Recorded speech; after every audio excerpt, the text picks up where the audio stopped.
عزیزم سلام، امیدوارم حالتون خوب باشه. بنده امیرحسین رضازاده هستم، دبیر و مؤسس گروه آموزشی برتر. با یه قسمت دیگه از سری نکته و شکل زیست شناسی کنکور در خدمتتون هستم. در این قسمت با فصل اول از زیست شناسی 11 که تنظیم عصبی است در خدمتتون هستیم. خیلی خوب. در ابتدا شکل نوار مغز رو می‌بینیم که در صفحه اول فصل قرار داره. یک سری نکات وجود داره درون این شکل. مثل چی؟ بچه‌ها، نوار مغز فعالیت الکتریکی مجموعه‌ای از نورون‌ها رو ثبت میکنه، نه فقط یه دونه نورون. تغییرات در فعالیت نورون‌های مغز رو میتوان توسط نوار مغزی تشخیص داد. مثلا اثرات وقوع سکته مغزی، تأثیرات منفی مواد اعتیادآور مثل چی؟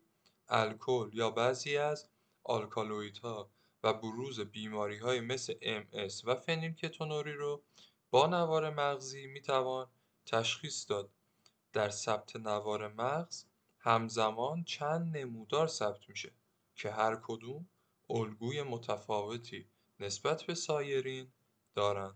برای ثبت نوار مغز پوشش کلاه مانندی را که تعداد زیادی الکترود داره روی سر قرار میدن. همینطور که میبینید تعداد زیادی الکترود داره، روی سر قرار میگیره.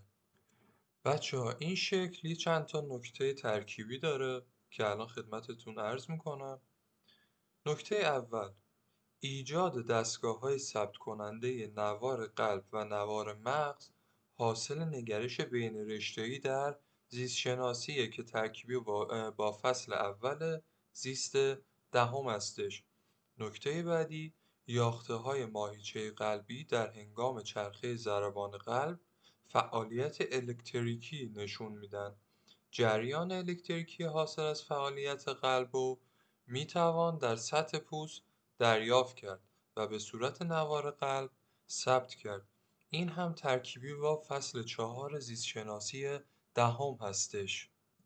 نکته بعدی درباره ترکیبات پاداکسنده در پیشگیری از سرطان و نیز بهبود کارکرد مغز و اندامهای دیگر نقش مثبت دارند. ترکیبات رنگی درون واکوئول و رنگدیسه، حواستون باشه، پاداکسندن. بهبود کارکرد مغز رو میتوان از طریق نوار مغز تشخیص داد. پس چی شد؟ ترکیبات پاداکسنده در پیشگیری از سرطان و نیز بهبود کارکرد مغز و اندامهای دیگر نقش مثبتی دارند. این هم ترکیبی با فصل ششم از زیستشناسی دهم هستش. نکته بعدی چیه؟ در بیماری فنیلکتونوری، آنزیمی که آمینو اسید فنیل آلانین رو میتونه تجزیه کنه وجود نداره. تجمع فنیل آلانین در بدن به ایجاد ترکیبات خطرناک منجر میشه. در این بیماری مغز آسیب میبینه. بچه‌ها، این هم ترکیبی از فصل 3 زیست شناسی 12 هستش. خیلی خب بچه‌ها، میریم سراغ شکل بعدی که یاخته عصبی هستش. از 3 بخش تشکیل شده: دندریت، جسم یاخته‌ای و آکسون. الان میخوام نکته های دندریت رو بهتون بگم. بچه‌ها، دندریت میتونه یکی باشه، مثلا چی؟ در نورون حسی، یا چند تا باشه در نورون حرکتی و رابط. به طور کلی ضخامت دندریت‌ها از آکسون کمتر هستش. هیچ وقت ناقل عصبی از اونا خارج نمیشه و بهشون هم وارد نمیشه. انتهای اونا برجسته نیست. میبینید حالت نوکتیز داره. در واقع بخشی از دندریت که به جسم یافته‌ای متصل هستش قطورتر از سایر بخش‌های دیگر هستش. بریم سراغ قسمت بعدی که آکسون هستش. بچه‌ها، آکسون در هر نورون همواره یک عدد هستش. هر آکسون در انتهای خودش دارای انشعاباتی هستش که به اونا پایانه آکسونی میگن. پایانه های آکسون حالت تکمه مانند و برجسته دارند. از پایانه های آکسونی یک نورون ناقل عصبی خارج می شود. بچه ها به این نکات خیلی توجه کنید. در صورتی که در یک نورون به جسم یافته‌ای چندین رشته عصبی متصل باشه، یکی از این رشته‌های خروجی آکسونه و بقیه رشته‌ها ورودی دندریت هستند. پیام عصبی از محل پایانه آکسون میتونه به چیا انتقال پیدا کنه؟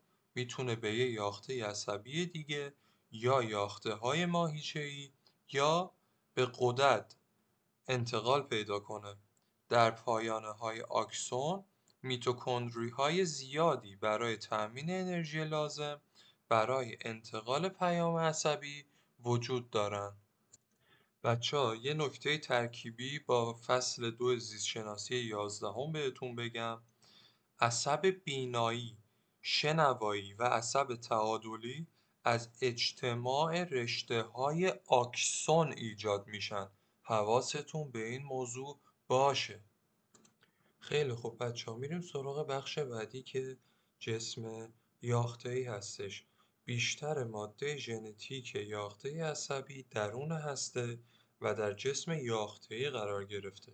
در یافته‌های عصبی مولکول دنا هم در هسته که دنای خطی و هم در راکیزه که دنای حلقوی هستش وجود داره. جسم یافته‌ای در نورون‌ها فقط قابلیت دریافت و هدایت پیام عصبی رو داره و نمیتونه پیام عصبی رو به یاخته بعدی انتقال بده، چون همواره انتقال پیام عصبی در یک نورون از پایانه آکسون اون نورون انجام میشه. جسم یافته‌ای پیام عصبی رو میتونه از پایانه آکسون یک نورون دیگر در محل سیناپس و یا از دندریت خود دریافت کنه. جسم یافته‌ای در غشای خود دارای مولکول‌های گیرنده برای ناقل‌های عصبی هستش. یه نکته مهم رو توجه داشته باشید. جسم یافته‌ای حجیم‌ترین بخش هر نورون هستش. یه نکته ترکیبی با فصل 4 زیستشناسی 11 بهتون بگم. در جسم یافته‌ای نورون‌های هیپوتالاموس پیک شیمیایی دوربرد یا هورمون تولید می‌شود. پس کجا؟ در جسم یافته‌ایشون. این هورمون‌ها همگی از پایانه آکسونی این نورون‌ها با اگزوسیتوز به مایع میان بافتی و سپس خون ترشح می‌شوند. خیلی خوب، بریم سراغ شکل بعدی که در مورد غلاف میلین و یافته‌های پشتیبان هستش. بچه‌ها حواستون به این موضوع باشه. غلاف میلین رشته‌های آکسون و دندریت بسیاری از یافته‌های عصبی رو میپوشونن و اونا رو عایق بندی میکنن. پس حواستون باشه توی همه‌شون اینطوری نیست، توی بیشترشون اینطوریه. بچه‌ها عایق بندی نورون به این معنا هستش که در اون بخش غشای نورون با مایع میان بافتی ارتباطی نداره. یون‌های سدیم و پتاسیم که جابجاییشون از عرض غشای نورون برای ایجاد پیام عصبی لازم هستش در اون قسمت‌ها صورت نمیگیره. در واقع در بخش‌های عایق بندی شده از نورون پیام عصبی ایجاد نمیشه. چند تا نکته خیلی مهم. بچه‌ها یاخته پشتیبان دارای یک هسته هستش، همونطور که دارید میبینید که شکل کشیده‌ای داره و در حاشیه یاخته قرار گرفته. یاخته پشتیبان چندین دور به دور آکسون و یا دندریت میپیچه. هسته و اندامک‌های یاخته پشتیبان سازنده غلاف میلین در آخرین دور پیچش به دور رشته عصبی قرار میگیرند. پس از غشای رشته عصبی فاصله دارند. پس چی شد بچه ها؟ از غشای رشته عصبی اینها فاصله دارند. همواره در غلاف میلین شکافی در اثر پیچش لایه ها ایجاد میشه. عذر میخوام ایجاد میشه. یاخته‌های پشتیبان ایجاد کننده غلاف میلین یاخته‌های پهنی هستند. پس حواستون به این نکات باشه. سراغ شکل بعدی. این شکل مربوط به انواع یاخته‌های عصبی هستش که نکته‌های خیلی زیادی داره. به خاطر همین تو ویدیو نمیتونیم بگیم و این نکات رو توی کانال تلگراممون قرار میدیم، میتونید برید از اونجا مطالعه کنید. فقط یه چند تا نکته کوچیک در مورد اینا بهتون بگم در رابطه با نورون‌های حسی. دندریت و آکسون از یک نقطه جسم یافته‌ای خارج میشن. همونطور که دارید میبینید از یک نقطه خارج شدن. در گروهی از آنها طول دندریت بیشتر از طول آکسون هستش. در گروهی از آنها طول آکسون بیشتر از طول دندریت مانند نورون‌های سازنده عصب بینایی و یا یافته‌های گیرنده بویایی که نوعی چی‌اند؟ نورون حسی هستند. خیلی خوب بچه‌ها، میریم سراغ شکل بعدی. بچه‌ها برای اندازه‌گیری اختلاف پتانسیل الکتریکی دو سوی غشایی نورون از یه دستگاه ولتمتر و دو تا الکترود متصل به اون استفاده میشه. یکی از الکترودها رو درون سیتوپلاسم نورون، دیگری رو در فضای اطراف اون یعنی چی؟ مایع بین یافته‌ای قرار میدن. اختلاف پتانسیل بین بیرون و درون یاخته به صورت میلی ولت که اینجا نوشته شده نشون داده میشه و بیان میشه. برای تعیین اختلاف پتانسیل یه نورون بچه‌ها معمولا از آکسون استفاده میشه، چون آکسون نسبت به دندریت از قطر بیشتری برخوردار هستش. بچه‌ها این علامت منفی که میبینید یعنی درون نورون به مقدار 70 عدد بار مثبت کمتری از بیرون نورون داره. فرمول محاسبه اختلاف پتانسیل چیه؟ مقدار بار مثبت داخل منهای مقدار بار مثبت بیرون. بچه‌ها در هر دو سوی غشای نورون یون‌های سدیم و پتاسیم وجود داره. تفاوتشون چیه؟ در سیتوپلاسم مقدار یون‌های پتاسیم بیشتر از سدیم هستش، بیشتر از مقدار یون‌های سدیمه و در مایع میان بافتی مقدار یون‌های سدیم بیشتر از مقدار یون‌های پتاسیم هستش. بچه‌ها یه نکته خیلی مهم و حواستون باشه، شیب غلظت یون‌های سدیم به سمت داخل یاخته هستش و شیب غلظت یون‌های پتاسیم به سمت خارج یاخته هستش. خب بچه‌ها میرسیم به این شکل. نکات این شکل رو من خدمتتون عرض کنم. بچه‌ها در قشای یافته‌های عصبی یه مولکولای پروتئینی وجود دارن که به عبور یون‌های سدیم و پتاسیم از قشا کمک میکنن. یکی از این پروتئین‌ها کانال‌های نشتیه، همونطور که توی شکل الف میبینید که اینا چیکار میکنن؟ ببینید یه جور پروتئین سراسری غشایی هن. در نتیجه با هر دو لایه فسفولیپیدی غشا تماس دارن. یونها میتونن به روش انتشار تسهیل شده یعنی بدون مصرف ATP از اونا عبور کنن. از راه این کانالا یونهای پتاسیم خارج و یونهای سدیم به درون یاخته عصبی وارد میشن. تعداد یونهای پتاسیم خروجی بیشتر از یونهای سدیم ورودی هستش، زیرا غشا به یون پتاسیم نفوذپذیری بیشتری داره. در ریبوزوم‌های روی شبکه اندوپلاسمی زبر تولید شده و در مسیر قرارگیری در غشا از شبکه اندوپلاسمی و دستگاه گلژی عبور می‌کنند. این کانال‌ها هم در پتانسیل آرامش و هم در پتانسیل عمل فعالند.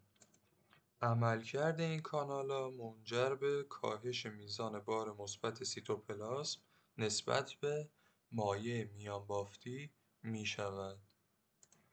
بچه‌ها میرسیم به پمپ سدیم و پتاسیم. پمپ سدیم پتاسیم پروتئین دیگه‌ای هستش که در غشای یافته‌های عصبی وجود داره.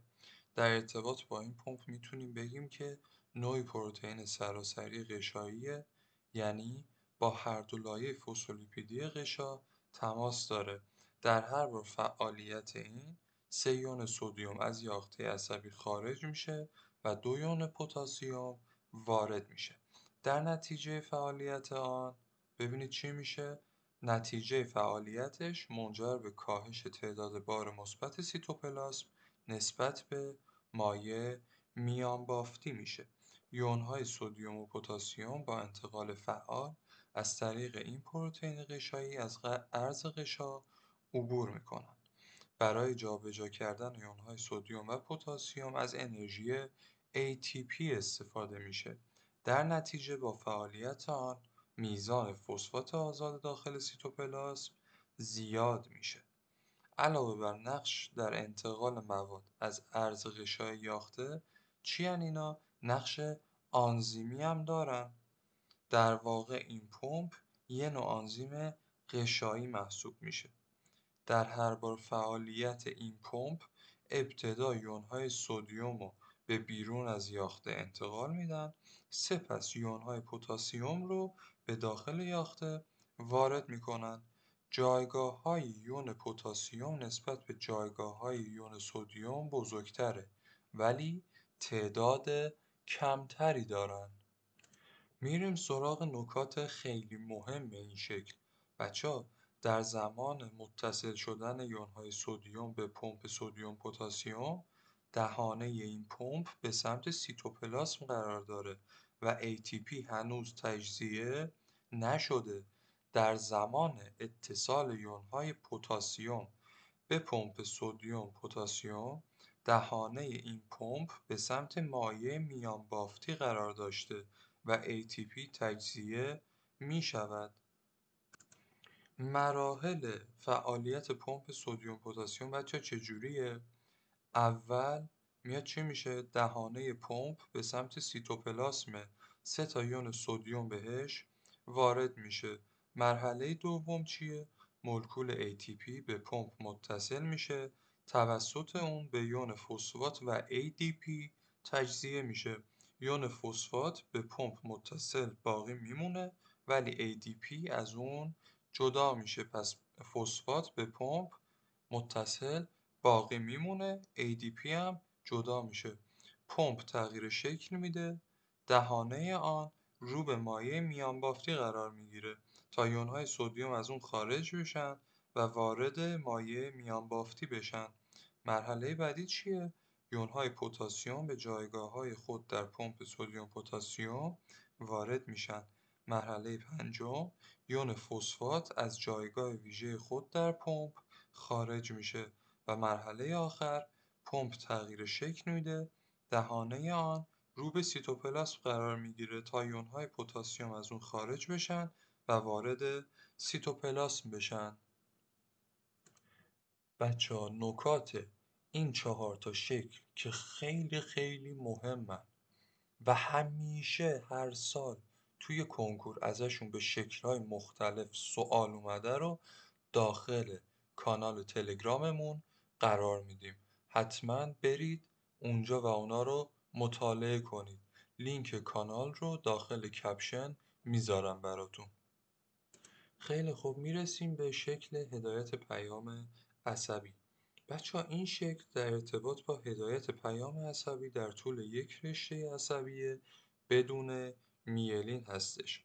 قطعا میدونید که رشته عصبی توی شکل آکسونه. میبینید؟ آکسون دندریت. الان ما با آکسونش کار داریم. بچه‌ها، به دندریت یا آکسون بلند رشته عصبی میگن. وقتی پتانسیل عمل در یک نقطه از یاخته عصبی ایجاد میشه، نقطه به نقطه پیش میره تا به انتهای رشته عصبی برسه. این جریان رو بهش میگن پیام عصبی. در شکل الف بچه‌ها همونطور که میبینید اینجا، خب همه نقاط رشته عصبی در پتانسیل آرامش قرار دارن. بچه‌ها، در شکل ب نگاه کنید. در نقطه اول چی شده؟ کانال‌های دریچه‌دار سدیومی باز میشن، پتانسیل غشا از -70 تا +30 تغییر میکنه. نقاط 2، 3 و 4 هنوز در حال پتانسیل آرامش هستن. شکل بعدی رو نگاه کنید. دقت کنید روش. بچه‌ها در نقطه اول کانال‌های دریچه‌دار سدیومی بسته میشن، کانال‌های دریچه‌دار پتاسیمی باز میشن. با باز شدن این کانال‌ها پتانسیل غشا در این نقطه از -30 به -70 میرسه. حالا در نقطه دوم رو نگاه کنید. اینجا کانال‌های دریچه‌دار سدیومی باز میشن، پتانسیل عمل در این نقطه ایجاد میشه. در واقع پیام عصبی از نقطه 1 به نقطه 2 هدایت شده. میبینید از 1 رفته به 2. خب بچه شکل بعدی رو نگاه کنید.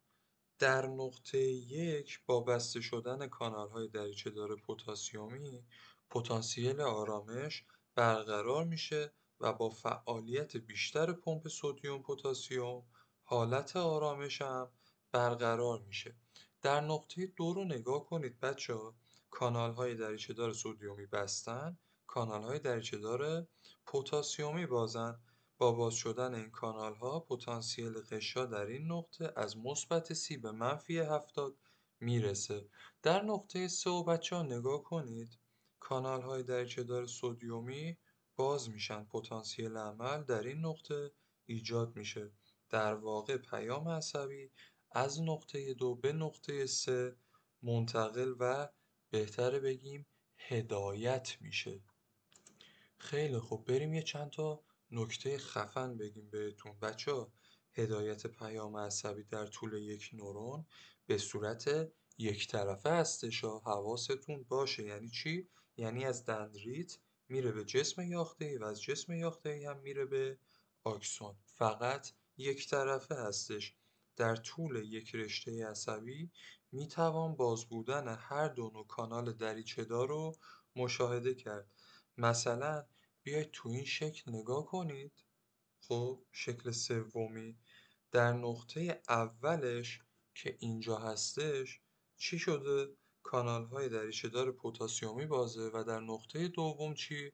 کانال های دریچه‌دار سدیمی باز هستش. بچه‌ها ایجاد پتانسیل عمل در یک نقطه از یک رشته عصبی بدون میلین میتونه وابسته به نقطه مجاورش باشه. مثلا ایجاد پیام عصبی در نقطه 2 وابسته به ایجاد پیام در نقطه 1 هستش. بچه‌ها نقاط 1 تا 4 رو هم ببینید. همینطوری عمودی براتون نوشتم. پس منظورم از نقاط 1 تا 4 متوجه شدید. خیلی خوب بچه‌ها، میریم سراغ شکل بعدی که مربوط به هدایت جهشی در نورون میلیندار هستش. بچه‌ها هدایت پیام عصبی در یه رشته عصبی تحت تاثیر دو تا عامله. یکیش چیه؟ وجود غلاف میلین و دیگری قطر رشته عصبیه. یعنی چی؟ بچه‌ها سرعت هدایت پیام‌های عصبی در رشته‌های عصبی میلیندار بیشتر از رشته‌های عصبی بدون میلین هستش و هرچی قطر یه رشته عصبی بیشتر باشه سرعت هدایت پیام عصبی بیشتر هستش. پس چی؟ قطر بیشتر باشه سرعت هدایت هم بیشتر هستش. بچه‌ها یه رشته عصبی زمانی حداکثر سرعت هدایت رو داره که علاوه بر داشتن قطر زیاد تعداد زیادی غلاف میلین هم داشته باشه. بچه‌ها در یافته‌های عصبی میلیندار گره‌های رامبیه وجود داره. نگاه کنید. به اینها میگن گره رامبیه. در محل این گره‌ها میلین وجود نداره. رشته عصبی با محیط بیرون از یاخته ارتباط داره. بنابراین در این گره‌ها پتانسیل عمل ایجاد میشه. پیام عصبی درون رشته عصبی از یک گره به گره دیگه چی میشه؟ هدایت میشه. میشه به عبارتی گفت جهش میکنه. در این حالت به نظر میرسه پیام عصبی از یه گره به گره دیگه میجهه. به همین علت این هدایت رو هدایت جهشی مینامند. در رشته‌های عصبی میلیندار، نقاطی از رشته که در آنها پیام عصبی ایجاد میشه در مجاورت همدیگه قرار ندارن. میبینید؟ از همدیگه فاصله دارن، بینشون غلاف میلین هستش. در واقع بین اون دو تا نقطه چی وجود داره بچه ها؟ غلاف میلین. بچه‌ها بریم سراغ نکات خفنش. در دو تا رشته عصبی همقطر که هر دو غلاف میلین هم دارن، پیام عصبی در رشته‌ای که تعداد گره رامویه کمتری داره زودتر به انتهای رشته میرسه. دقت کنید بچه‌ها، هرچه تعداد گره رامویه در یه رشته عصبی بیشتر باشه، پیام عصبی باید در نقاط بیشتری هم ایجاد بشه. پس چی؟ گره رامویه کمتر باشه، هدایت سریعتره، زودتر به انتهای رشته میرسه. بچه‌ها، در ماهیچه‌های اسکلتی سرعت ارسال پیام اهمیت زیادی داره. بنابراین نورون‌های حرکتی که با یافته‌های ماهیچه سیناپس تشکیل میدن باید میلیندار باشن. میلیندار هستن. کاهش یا افزایش میزان میلین به بیماری منجر میشه. مثلا در بیماری MS، یافته‌های پشتیبانی که در سیستم عصبی مرکزی میلین میسازن از بین میرن. در نتیجه ارسال پیام‌های عصبی به درستی انجام نمیشه، بینایی و حرکت مختل میشه و فرد دچار بی‌حسی و لرزش میشه. در گره‌های رامویه تعداد زیادی کانال دریچه‌دار وجود داره، ولی در فاصله بین گره‌ها این کانال‌ها وجود ندارند. بچه‌ها یه نکته ترکیبی با فصل 5 11 هم بهتون بگم. MS بیماری خودایمنیه که در آن میلین اطراف یافته‌های عصبی در مغز و نخاع مورد حمله دستگاه ایمنی قرار میگیره و در قسمت‌هایی از بین میره. به این ترتیب در ارتباط دستگاه عصبی مرکزی با بقیه بدن اختلال ایجاد میشود. شکل آخر از گفتار اول فصل 1 زیستشناسی 11. شکل آخر مربوط به سیناپس هستش. یافته‌های عصبی با یکدیگر ارتباط ویژه‌ای به نام سیناپس برقرار می‌کنند. یک سیناپس میتونه بین دو تا نورون و یا یک نورون با یاخته ماهیچه‌ای یا غده باشه. بین این یافته‌ها در محل همایه فضایی به نام فضای همایه‌ای یا سیناپسی وجود داره. پس یادت بمونه که دو یاخته موجود در سیناپس به هم متصل نیستن. برای انتقال پیام از یاخته عصبی انتقال دهنده یا یاخته عصبی پیش همایه‌ای، ماده‌ای به نام ناقل عصبی در فضای سیناپسی آزاد میشه. این ماده بر یاخته دریافت کننده یعنی یاخته پس سیناپسی اثر میکنه. ناقل عصبی در جسم یافته‌ای یافته‌های عصبی ساخته میشه و درون ریزکیسه ها ذخیره میشه. این ریزکیسه ها در طول آکسون یا آسه هدایت میشن تا به پایانه آکسون برسن.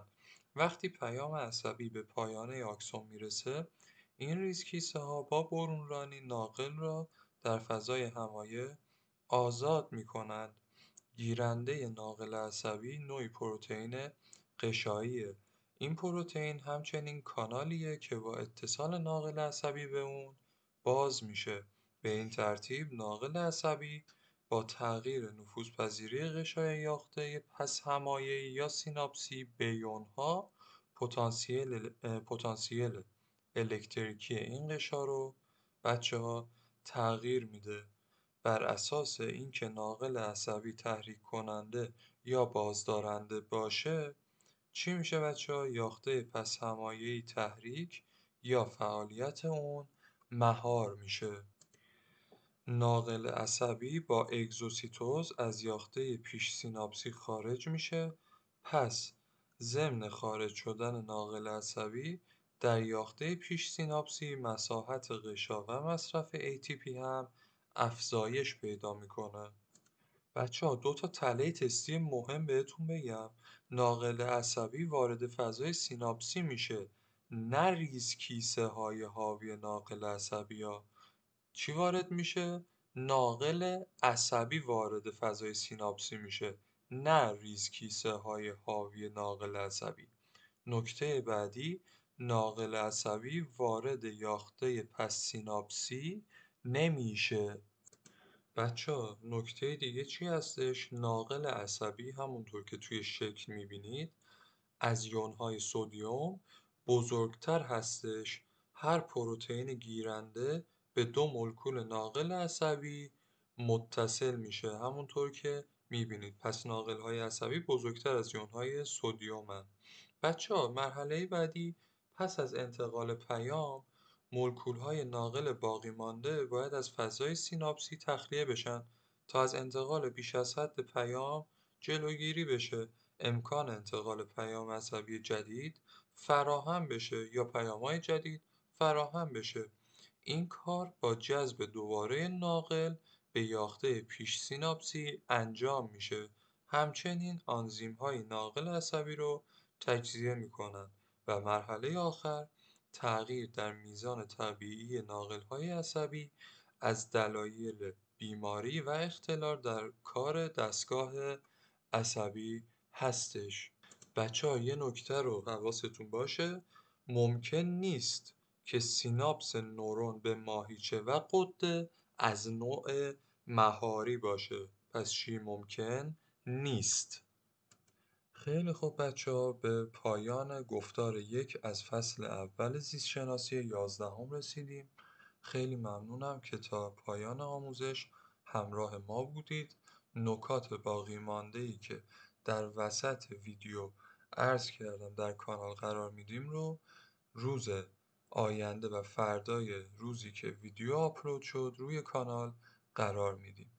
خسته نباشید، سبز و مانا باشید.